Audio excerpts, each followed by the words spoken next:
Olá, pessoal, bom dia. Bom, vamos dar início então ao nosso terceiro encontro para discutir a Lei de Igualdade Salarial. Hoje, novamente, estamos com o Luciano, sócio da nossa área de contencioso e arbitragem aqui do escritório, a Priscila Carboni, sócia da área trabalhista aqui do escritório, e eu, advogada aqui do time trabalhista também. Bom, a ideia da nossa discussão hoje é falar um pouco mais sobre o relatório, as últimas novidades em relação às ações judiciais que foram propostas, os detalhes, que têm impactado e gerado bastante discussão em relação ao relatório, as possíveis medidas, quais os impactos, quais são as medidas que a gente consegue, ajustar internamente, externamente, para que, os efeitos do relatório não gerem, uma repercussão é, reputacional para as companhias. Lembrando que a gente mantém a nossa posição em relação à defesa da igualdade salarial entre homens e mulheres, inclusive na perspectiva de que as empresas são percursoras importantes na transformação social. Então, apesar da gente ter manifestações em relação a eventuais medidas e ações em relação ao relatório em si, eu acho que é importante a gente trazer que em nenhum momento as empresas são opostas à ideia da igualdade salarial. De maneira muito breve, feita essa introdução, eu passo a palavra para a Priscila, para ela tratar um pouco sobre os últimos andamentos relacionados à live que a gente teve ontem, no Ministério do Trabalho. Ela quer passar para a gente algumas impressões. Priscila, está contigo.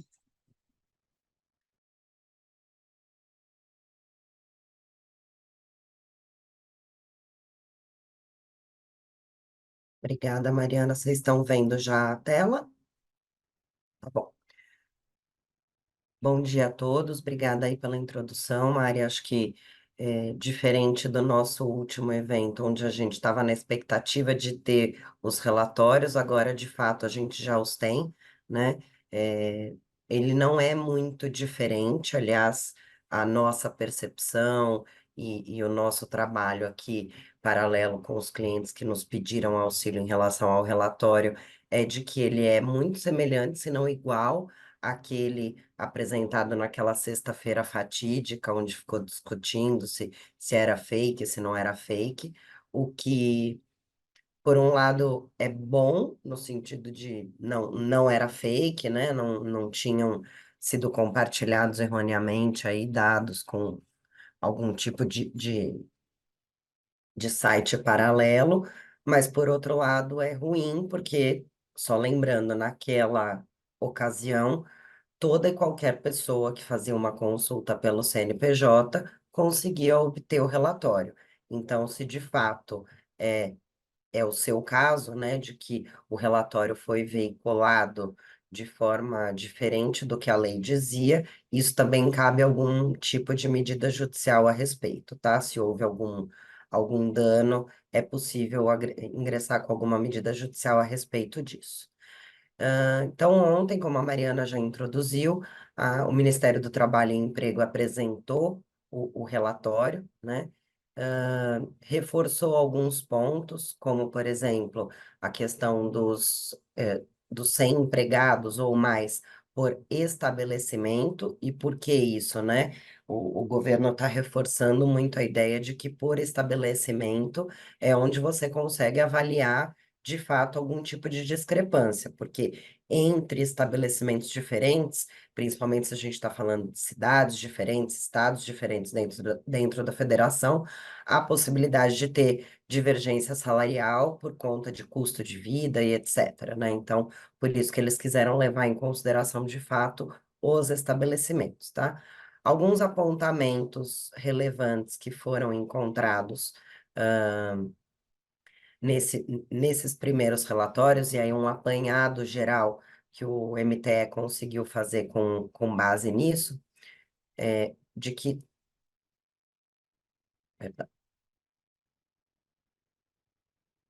aí, de que o número de estabelecimentos do setor privado com 100 empregados ou mais gira aí em torno de 50 mil estabelecimentos, e isso representa 73% dos que tinham mais de 10 anos de existência dentro desses estabelecimentos, e 33% desses estabelecimentos com 100 empregados ou mais, atuando no estado de São Paulo, que também não é nenhuma surpresa, considerando a questão da concentração mesmo de renda e de trabalho na cidade de São Paulo, tá?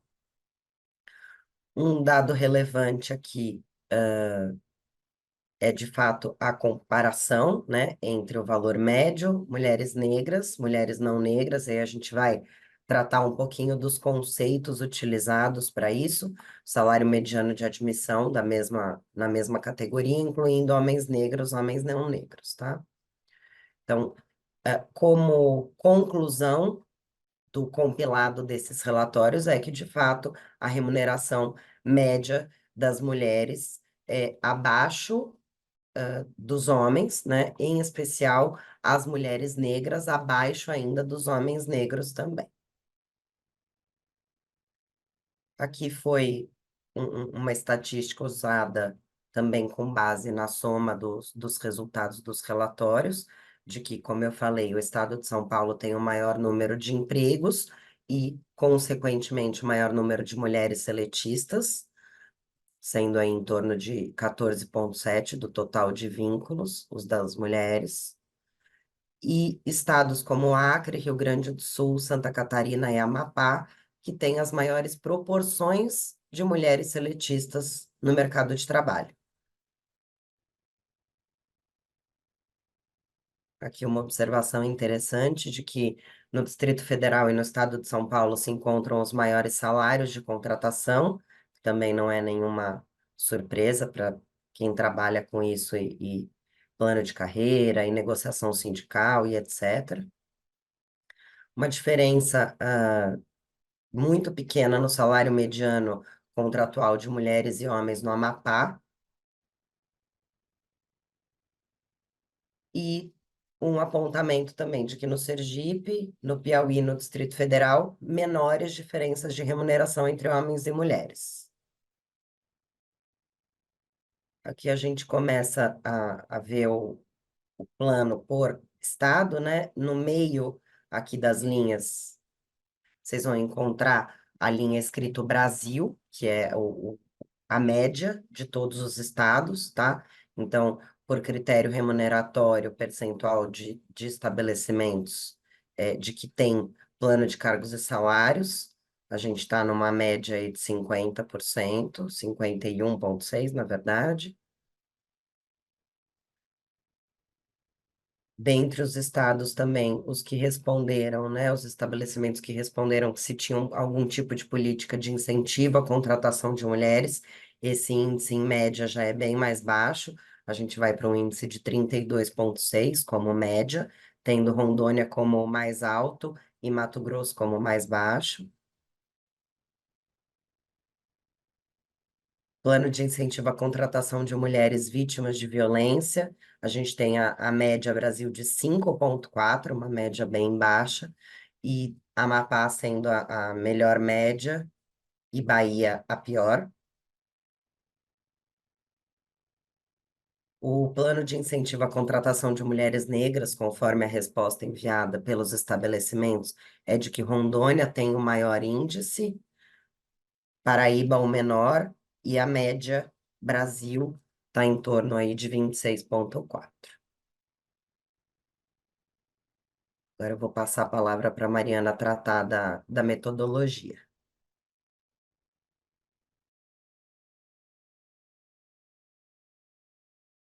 Pri, se você quiser, pode até fechar, que eu vou tratar da metodologia diretamente aplicada ao próprio relatório. Então, eu vou compartilhar com vocês um modelo de relatório com os dados anonimizados, para que a gente possa discutir de fato qual é o impacto de cada um dos quadros e informações que foram apresentadas no relatório das companhias. Então, aqui a gente tem exatamente um dos cenários, né, apresentados, e aí eu queria discutir com vocês rapidamente um pouco dos conceitos, os impactos e quais alternativas a gente tem para cada um desses dados que foram apresentados. Então, o primeiro quadro, que é esse do quadrante superior esquerdo, ele traz informações relativas a salário contratual mediano e remuneração média. E aí, tanto na perspectiva de mulheres e homens, a razão e as proporcionalidades de cada um desses campos. E aí, falando um pouquinho sobre a questão do salário contratual. Então, o que seria, então, o salário contratual? O salário, na verdade, ele não imputa como salário contratual, né? O primeiro ele trata como salário contratual e a parte de baixo como remuneração média. O salário contratual mediano, o Ministério do Trabalho e Emprego utilizou os dados estatísticos de 2022, o que significa que todas aqueles valores relacionados ao salário contratual de janeiro a dezembro de 2022 foram utilizados para chegar nos valores atribuídos na razão.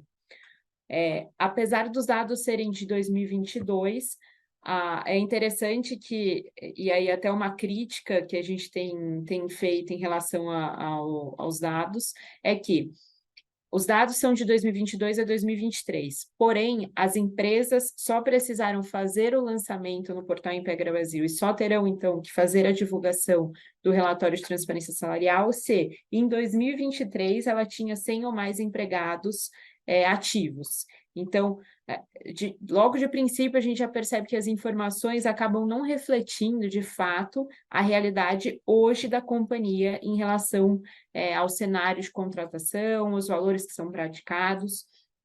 E aí, feita essa contextualização sobre a metodologia, eu acho que, em relação ao salário contratual, quais são as principais dúvidas que têm surgido, né? Então, como que é feito esse cálculo? Apesar dessa explicação realizada pelo Ministério do Trabalho e Emprego, eu acho que vale a gente entender em detalhes e os impactos relativos. Então, a ideia do salário mediano o que isso significa? Que a gente pega a soma de todos os salários das mulheres, e aí, nesse caso, o salário contratual, o salário que está ali na carteira de trabalho, e aí a gente faz a soma de todas as mulheres, pega a soma de todos os homens, divide pela quantidade de homens e mulheres, respectivamente, e aí, com esses valores, a gente faz a divisão em relação ao salário da mulher. Então, nesse exemplo que o Ministério do Trabalho, ele não traz quais foram os empregados aqui considerados, e aí a gente pode ter até uma divergência de números, porque pode ser que o empregado não tenha ficado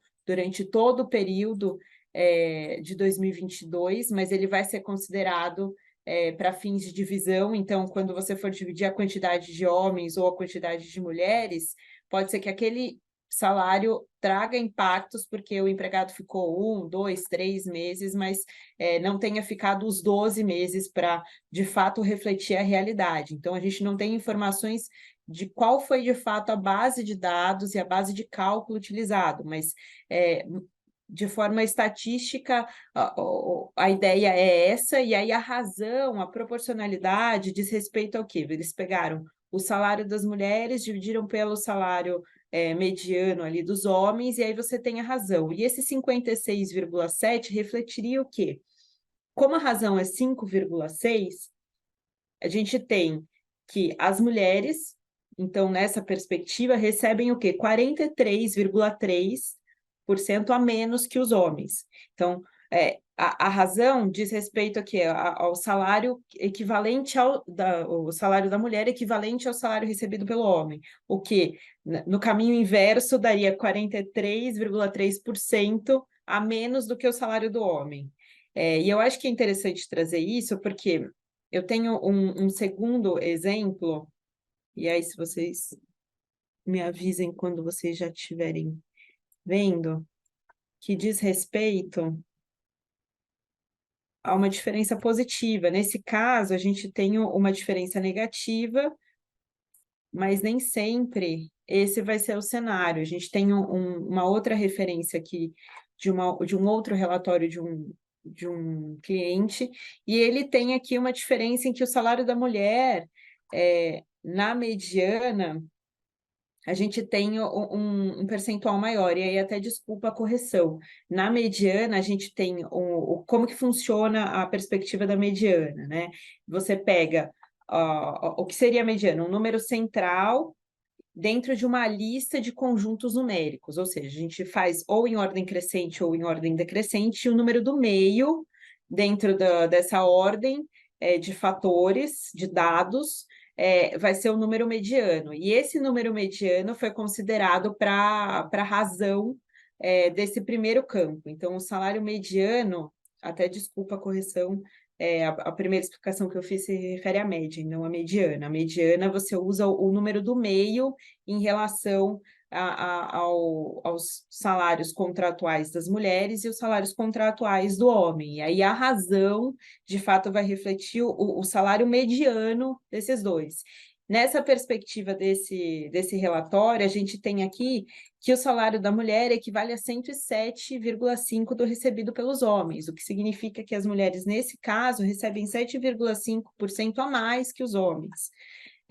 Diferente do primeiro relatório, que a gente tem ali uma diferença de que as mulheres recebem 43,3% a menos que os homens. Então, apesar de ser um dado estatístico, ele pode, de fato, não refletir a realidade da companhia, porque você pega dados isolados e que trazem um impacto positivo ou negativo, e que não traduzem, de fato, se aquela companhia tem uma prática de discriminação salarial ou não.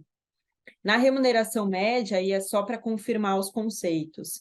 Você pega todos os salários remuneratórios dos homens, todos os salários remuneratórios das mulheres, soma e divide pelo número de empregados. E aí a gente vai...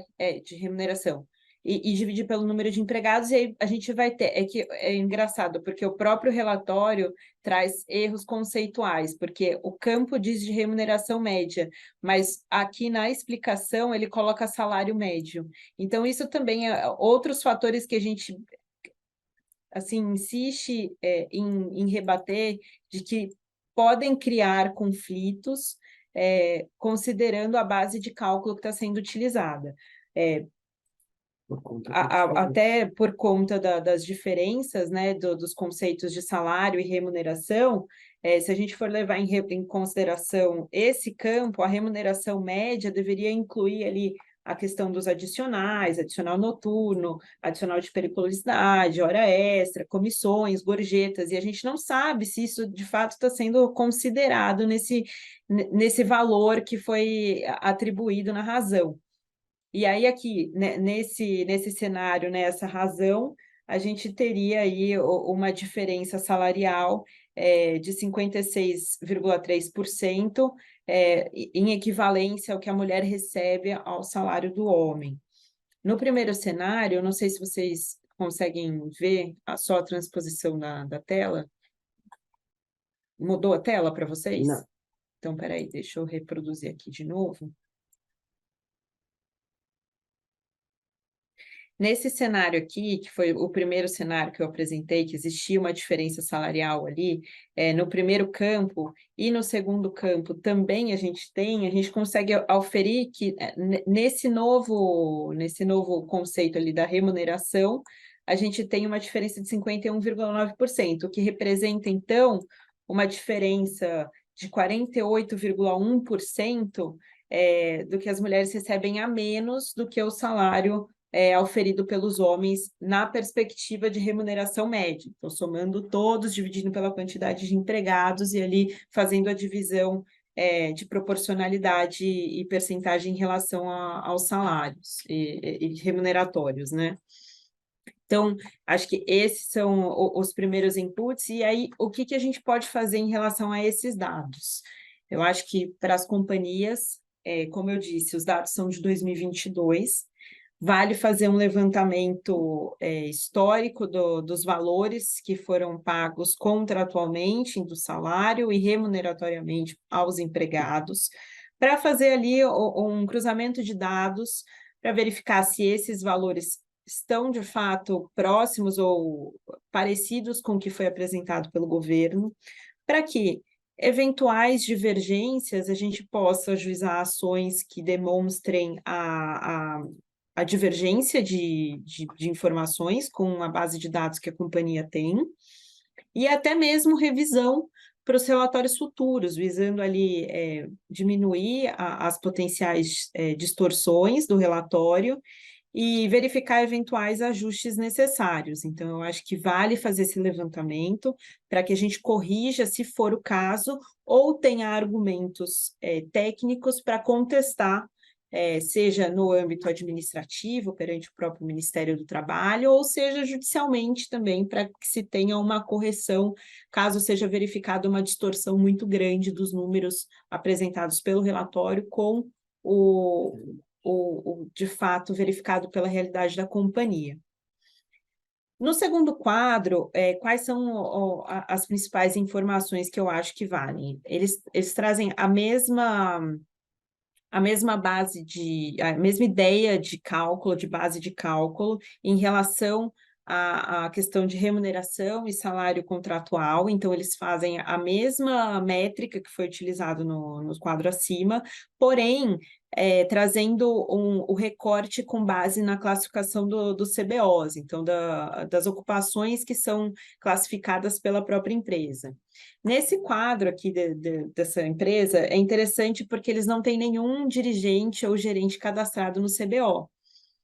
Mas, de novo, isso é um quadro e é um cenário de 2022. Pode ser que essa realidade não seja efetiva da companhia atualmente. Então, acho que vale trazer também esse input, porque as informações acabam ficando ultrapassadas.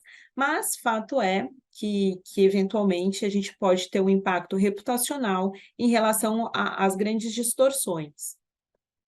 Não é que não tem dirigente ou gerente, talvez não tenha mulher, né? Sim, é bem pontuado, né?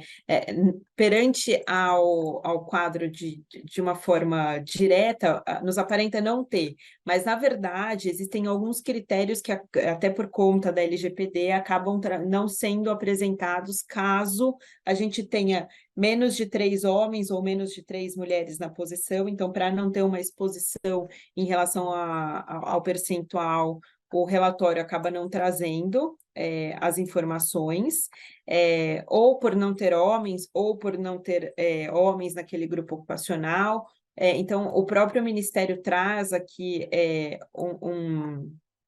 uma legenda de que, caso não tenha a informação, pode ser por conta desses potenciais cenários.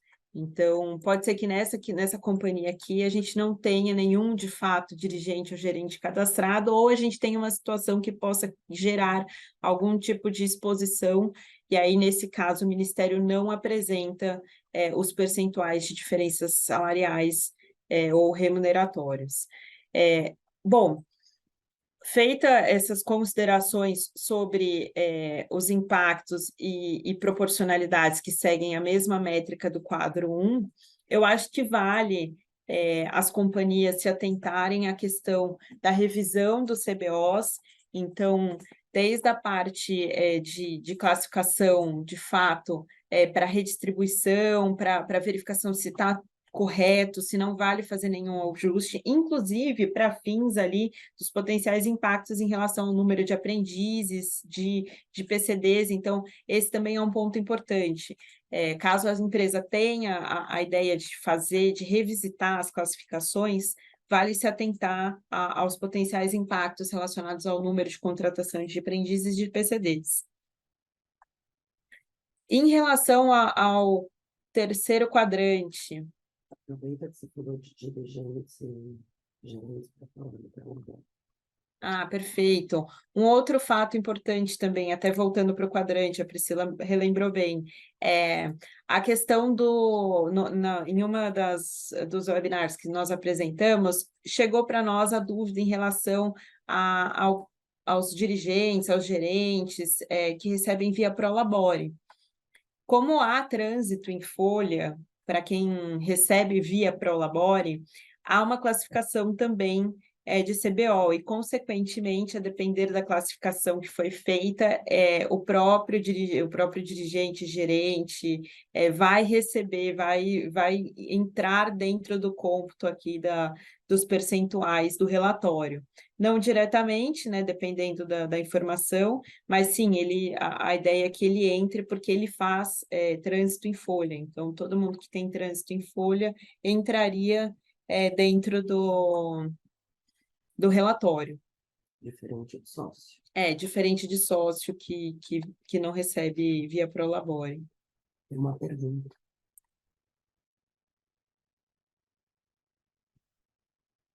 Então, vamos lá. Bom, até aproveitando que a gente já está ainda no relatório, uma pergunta aqui no chat diz o seguinte: o que o governo deve considerar para uma notificação? Salário mediano ou remuneração média? Vão considerar a análise geral ou para o grupo de ocupação? Tem algum limite aceitável? Bom, acho que são algumas perguntas dentro do mesmo contexto, né? A ideia do governo é que, assim, verificou que existe uma diferença salarial. Então, por exemplo, nesse cenário aqui, a gente tem uma diferença salarial logo no primeiro quadro. Aqui, a gente também verifica que existe diferença salarial, mesmo separando por CBO.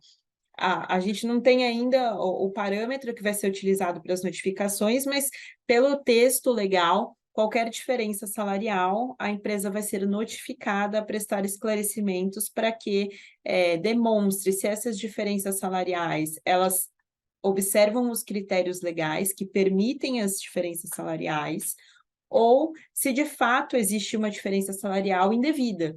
Então, nesse caso, a empresa vai ser obrigada a desenvolver planos de mitigação, e aí esses planos de mitigação podem ser realizados com a entidade sindical ou através de comissões, e aí, através desses planos, para que se fomente ali a igualdade salarial entre homens e mulheres, a perspectiva é que a empresa, no próximo relatório, já tenha uma visibilidade diferente, em relação às práticas que foram implementadas. O grande desafio que eu vejo em relação aos próprios planos de mitigação é que o reflexo dele não necessariamente vai ser no próximo relatório, porque a base de dados é sempre do ano anterior. Então, por mais que, por exemplo, a empresa implemente um plano de mitigação em 2024, ela só vai conseguir ter um reflexo disso no relatório de 2025, porque o mesmo próximo relatório, potencialmente, a gente vai usar os dados de 2023, já que esse primeiro relatório utilizou os dados de 2022. De novo, a gente não tem informações precisas sobre o próximo, qual vai ser a próxima base de dados do próximo relatório, mas, assim, pensando na transposição dos formatos desse para o próximo, a expectativa é essa, mas tudo pode mudar. O relatório foi uma grande novidade, até mesmo as próprias disposições do relatório, a maior parte delas não estão previstas em lei. A gente teve muitas disposições que foram passadas através das lives do MTE, então, assim, é um desafio até legal, e aí até o Luciano vai explorar um pouquinho mais com a gente sobre os aspectos de legalidade do próprio relatório, mas hoje o cenário é esse. Se tiver mais alguma dúvida, você pode colocar no chat que a gente complementa. Respondido para a Annelise também, tá? Tá, perfeito. Bom, o terceiro quadro, né, que o relatório traz, eu acho que é importante destacar que eu acho que esse é o quadro que vai trazer um maior impacto reputacional para as empresas. Por quê? O terceiro quadro, ele traz informações em relação à composição do quadro de empregados, considerando o sexo feminino e o sexo masculino, e também a questão das autodeclarações étnico-raciais. Então, a gente tem cenários aí da quantidade de mulheres e a quantidade de homens, e classificações relacionadas a mulheres negras, homens negros e homens não negros. Qual que é o grande desafio? Eu acho que o relatório traz esse dado, e aí a gente não tem tanto o problema da questão da base de cálculo, porque aí é uma informação limpa, né, que a gente chama, porém, ele não leva em consideração, às vezes, a especificidade do setor. Então, a gente tem setores que, historicamente, já são ocupados por uma mão de obra mais masculina. Então, por exemplo, setor de metalúrgico, setor de segurança, construção civil, a gente tem massivamente uma presença mais masculina do que feminina. Então, o quanto disso isso pode trazer de impactos reputacionais para a empresa e que não necessariamente é por conta de uma escolha dela, é uma característica do próprio setor. A demanda de mão de obra, os interessados nas posições, normalmente já são mais tendentes para um lado do que para um outro. Da mesma forma, eu acho que vale trazer esse aspecto, e aí quais medidas a empresa poderia ter em relação aos impactos reputacionais que esse campo pode trazer. Eu acho que vale as empresas se preocuparem em explicar ou trazer os elementos do setor, trazer através de um relatório, ou através também de um comunicado, as informações do cenário, as ações relacionadas à inclusão, de sexo, de questões relacionadas à igualdade, diversidade, todas as ações e benefícios que hoje são praticadas pela empresa. Eu acho que esse tipo de informação traz mais a proximidade com a realidade, né, da empresa, do setor, da empresa, de todas as medidas, e cria mais robustez para a informação que vai aparecer no relatório do governo. Então, acho que vale a empresa se atentar e se preocupar com esse campo, pensando na perspectiva reputacional. O último campo diz respeito aos critérios de remuneração e as ações para garantia da diversidade, e as ações ali dentro da perspectiva de critérios remuneratórios e fomentos ali às práticas de diversidade. Essas informações, e aí voltando para a metodologia, elas são com base ali em 2024. Então, elas já trazem um novo panorama da empresa. Então, apesar dos dados aqui, que são os grandes impactos, né, de números, são de 2022, aqui o relatório já fala de 2024.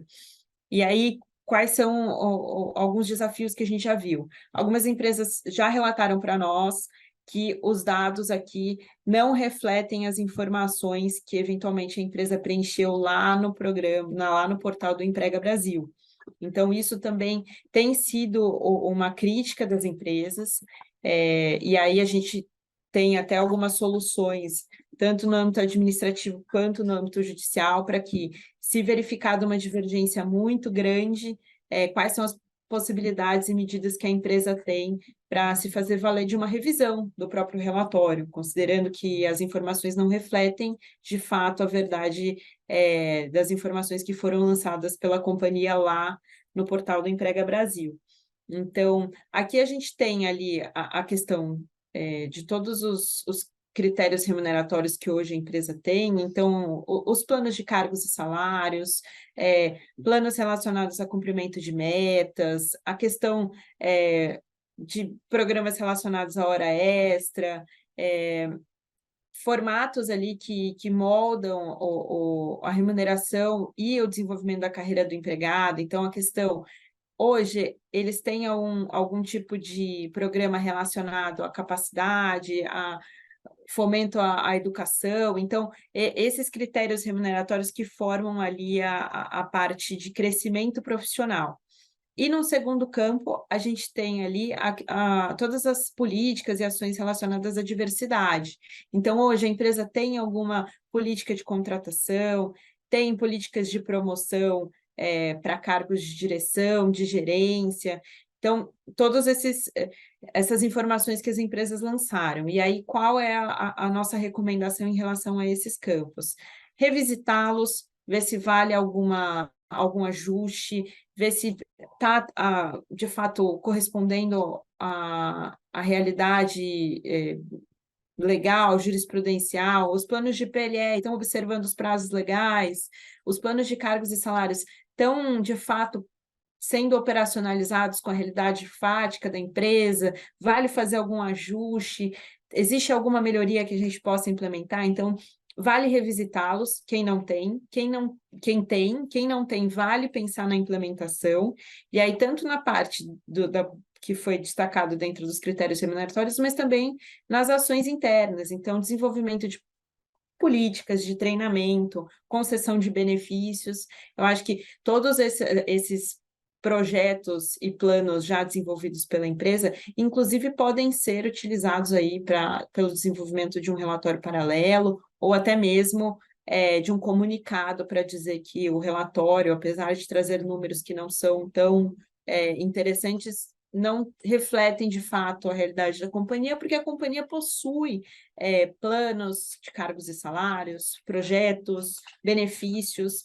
Então, acho que esse era um insight geral do relatório.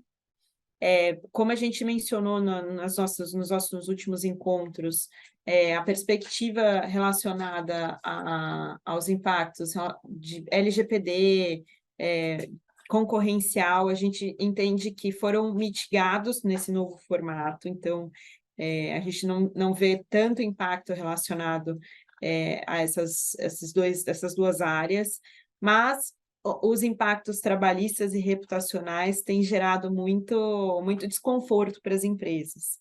E aí eu queria conversar um pouquinho com o Luciano e ouvir os insights dele em relação às medidas que estão sendo propostas, as ações, as extensões que tanto têm movimentado o nosso tempo nas últimas semanas, né, Luciano? Sem dúvida, Mariana. Obrigado aí por me passar a palavra. Bom dia a todos.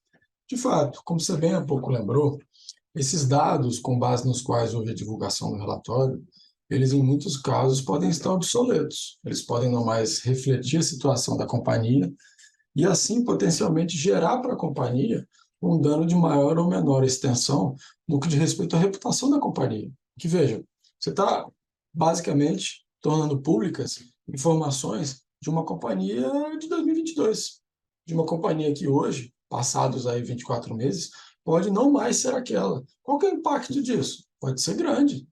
A companhia, individualmente, vai ter que fazer uma análise interna para que, no seu processo de tomada de decisão, chegue à conclusão de que, olha, esse relatório realmente está completamente discrepante daquela realidade da companhia hoje. Então, isso causa para mim, companhia, um prejuízo palpável no sentido de que as pessoas, os stakeholders da companhia, acionistas da companhia, sócios cotistas da companhia, empregados, vão ter uma percepção distorcida da companhia. E isso pode motivar, por parte da companhia, a intenção de se valer de alguma medida judicial para mitigar isso. Até para que sejam obtidas liminares, eventualmente, para que seja, por meio dessas medidas liminares, afastada a obrigatoriedade de divulgação do relatório em relação à companhia. E sobre esse ponto específico, a gente tem aqui a notícia de que a Federação das Indústrias do Estado de Minas Gerais, num primeiro momento, se valeu de uma medida judicial em que foi pedida uma liminar para afastar a obrigatoriedade da divulgação desse relatório, e isso não foi deferido naquela ocasião inicial. Só que, interpondo um recurso, essa mesma federação conseguiu, junto ao Tribunal Regional lá da Sexta Região, uma liminar no sentido de não somente afastar a obrigação de publicidade dos relatórios de transparência salarial, mas, sobretudo, fazer isso em caráter, esse é um ponto importante, gente, em caráter supostamente erga omnes. Quer dizer, ao acreditar na decisão com essa extensão gigantesca que lhe deu o Tribunal Regional da Sexta Região, todo mundo estaria abrangido por essa desnecessidade de dar publicidade aos relatórios da forma como a legislação havia prescrito. Só que o que nós temos conversado e pensado aqui? Veja, alguns pontos para que nós ponderemos aqui. O primeiro deles é o seguinte: essa decisão do Tribunal Regional da Sexta Região é uma decisão precária, como na realidade é qualquer liminar, ou seja, é uma decisão que pode cair a qualquer momento. Então, esse é o primeiro ponto de atenção. O segundo ponto de atenção é o seguinte: em alguns trechos dessa decisão, nós ficamos com a impressão de que ela está baseada em premissas não mais tão sólidas agora que o relatório foi divulgado. Por exemplo, fala-se ao longo desta decisão em questões relacionadas ao CAD, questões relacionadas à LGPD, que, em maior ou em menor medida, poderia se argumentar já terem ficado superadas em relação ao relatório no seu formato mais recente. Então, tudo isso nos move a concluir que talvez não seria o mais adequado confiar naquilo que esta decisão do Tribunal Regional da Sexta Região falou sobre uma suposta eficácia erga omnes. Se houver gente aqui que não é do jurídico, erga omnes seria uma eficácia a mais abrangente possível, abrangendo todo o território nacional e todos os sujeitos de direito, em princípio, alcançados pela decisão. Então, se a gente quiser ser cauteloso, prudente, conservador aqui, talvez fosse mais interessante ver com reservas essa afirmação da decisão de que ela vale para todo mundo, ou seja, de que ela é erga omnes, e considerar a possibilidade de, sim, a empresa individualmente se valer de alguma medida para se resguardar ela própria. Até porque, além disso, ou seja, além desta medida judicial iniciada junto ao Tribunal Regional lá da Sexta Região, pela federação, existe também uma ação direta de inconstitucionalidade, a 7612, que está tramitando, e cujo resultado também é incerto. Nesta ação direta de inconstitucionalidade, são discutidos vários dispositivos de lei, inclusive aquele relacionado à obrigatoriedade de divulgação do relatório.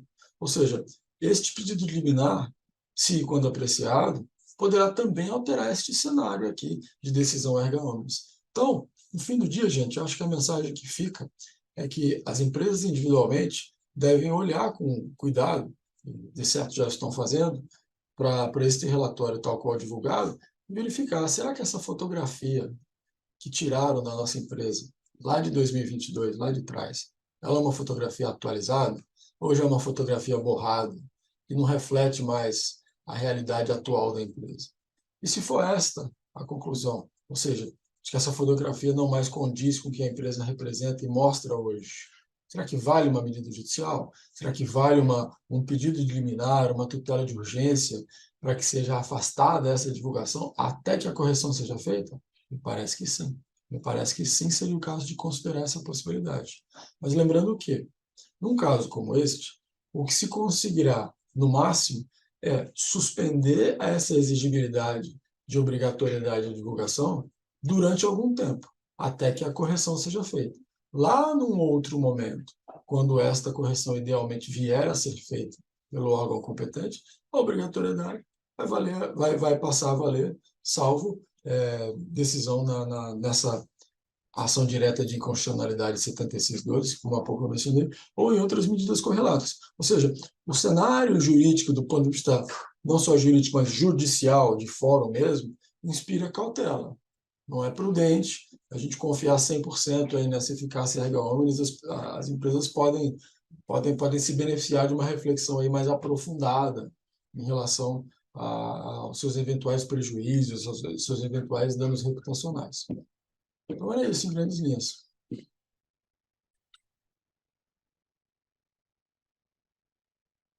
Maravilha. Obrigada, Luciano. Eu concordo contigo. Acho que é temerário as empresas utilizarem a questão da decisão da Federação de Minas, da indústria de Minas. Eu acho que vale acompanhar, porque até pelo tema 1075, que foi trazido pela decisão da questão do efeito do erga omnes, eu acho que é delicado, tanto pela questão da extensão territorial da aplicação dessa decisão, e até mesmo por conta da representação da própria entidade em outros setores, né? Por mais que o Estatuto Social tenha uma previsão ampla de representação, ainda assim eu acho delicado as empresas valer-se dessa decisão para utilização, para justificação da não divulgação do relatório. Eu acho que vale a gente acompanhar. Muitas entidades sindicais, patronais, têm feito um movimento de eventualmente distribuir ações próprias em cada tribunal para se valer ali da aplicação dessa decisão. Então, eu acho que as empresas valem ficar de olho nessa questão das próprias federações, seja do comércio, seja da indústria, porque elas estão, sim, se atentando à distribuição de ação. E, além disso, a gente também tem a ADI, né? Então, a própria ADI, que foi proposta pela CNC e pela CNI, que representam comércio e indústria, respectivamente, eu acho que também pode gerar algum tipo de desdobramento essa semana em relação a esse tema. Então, essa semana vai ser corrida, as empresas têm que ficar de olho até a data final para saber vamos publicar ou não vamos publicar. Bom, eu acho que nesse momento vale a gente destacar alguns questionamentos que foram colocados aqui, né? Então, a gente tratou a questão do diretor estatutário, tem a questão dos estagiários. Os estagiários é interessante porque, apesar deles não serem empregados seletistas, né, eles transitam em folha. Então, se tiver ali a imputação do CBO, a lei não deixa claro, mas tudo nos indica que, de fato, eles também entrariam ali, a depender do CBO que foram imputados durante o cadastramento no social, ali sobre a possibilidade de aparecerem e entrarem no cálculo das medianas e das médias, tanto da remuneração ali como salário, apesar deles não receberem salário, né? Bolsa Auxílio, mas aí, de novo, a gente não tem legislação específica e essa é a nossa grande crítica, a gente não tem como nem auferir a validade das informações que estão ali, porque a gente não tem a memória de cálculo que foi utilizada para se chegar a esses percentuais que foram divulgados. Deixa eu ver aqui, tem uma outra pergunta que diz respeito à questão da base que foi utilizada. O governo já apresentou no relatório que a base é 2022. Vamos ver. Dificuldade de gerar o relatório. Dificuldades de gerar o relatório. A gente recebeu, principalmente no primeiro dia, bastante demanda relacionada a esse cenário. Então, tem momentos de instabilidade do site, que algumas empresas demoraram para conseguir baixar de todos os CNPJs, mas no fim do dia elas conseguiram. Eu acho que nesses cenários, de que se a empresa realmente não conseguir gerar, vale fazer os prints de tentativa e aí tentar, de fato, alguma medida judicial para demonstrar que não conseguiu obter o relatório pelo site do governo e que a obrigação não foi cumprida não por uma ausência de interesse da companhia, mas sim por conta de uma indisponibilidade sistêmica. Que mais? Vamos ver. Você identificou mais algum, Pri? A Annelise fez uma complementação aqui. A base é de contratados em 22 ou de todo o quadro da empresa em Quase 22? 22. Eles, pela informação que foi passada nas lives e também que consta no próprio relatório, utilizou-se a base de 2022, então compreende-se ao período de janeiro a dezembro de 2022. E aí que traz os nossos desafios, né? O empregado que não ficou o período inteiro, né? Como é dividido pelo número de empregados, como que de fato esse número é calculado, né? Pode ter muitas distorções. Se o empregado não ficou o ano inteiro, mas parcialmente foi considerado o salário dele, isso pode trazer distorções. Acho que eram essas as principais perguntas. Sobre a questão da notificação também a gente trouxe já os esclarecimentos. A questão do salário contratual são os contratados de 2022, sim, talvez não Não todo são os contratados de 2022, todos da base da de base de 2022. 22, exatamente. foram todas. Acho que foram todas. Pri, Luciana, não sei se vocês têm alguma consideração adicional, considerando até os nossos questionamentos. Do meu lado, não, Maria, obrigado. Eu queria complementar a fala da Mariana em relação às liminares que estão sendo obtidas. Acho que a nossa maior preocupação, e aqui a gente não está para vender produto, e sim para atender melhor os objetivos dos nossos clientes, de quem nos procura a respeito desse tema, né? Apesar de estar indo contra comercialmente, a gente queria muito vender liminares, mas não é o caso, gente. É, é, a base fundamental das liminares que estão sendo obtidas, ela em relação à LGPD, a eventual infração, né? A LGPD e ao concorrencial. A gente está vendo, pelo resultado do relatório, por todas as análises e comparativos e testes que a gente fez, que não existe infração à LGPD e também não existe nenhuma infração às questões concorrenciais, tá? O próprio CAD, a ele foi atribuído uma fala, depois ele mesmo negou essa fala e apontou que não tinha nenhum tipo de posicionamento contrário ao relatório. Então, uma das decisões liminares, inclusive, usa a fala que já foi negada pelo próprio CAD, né? Então, a sensibilidade dessas decisões, a nosso ver, é muito grande. Então, se usar disso para simplesmente não divulgar o relatório, não é a nossa recomendação. Por outro lado, sair também caçando liminar com essas mesmas bases, pura e simplesmente com a expectativa de ou eventualidade de alguma infração LGPD concorrencial, essa liminar vai acabar caindo depois com o tempo, né? Então, também não é o caso. Por isso que a nossa recomendação é o relatório paralelo, explicativo, sem sombra de dúvida, ser publicado juntamente com o relatório emitido pelo governo e, eventualmente, alguma medida administrativa e ou judicial para discussão do seu próprio relatório, né? Então, a sua base, olha, isso daqui não está certo por essa razão, comprovar as razões e pedir aí a alteração do relatório, mas não pura e simplesmente ingressar com medidas na eventualidade de alguma possibilidade de estar infringindo LGPD ou concorrencial. Mariana, alguma ideia de qual base será utilizada no relatório do segundo semestre? A Mariana acho que até já apontou isso, tá, Suelen? Mas a princípio a gente não tem essa informação. Em tese, como eles usaram agora os de 2022, o próximo relatório vai usar de 2023, mas a gente não tem a confirmação dessa informação. Vocês consideram importante já iniciar o plano de ação para mitigação, existindo a divergência salarial, ou devemos aguardar a notificação?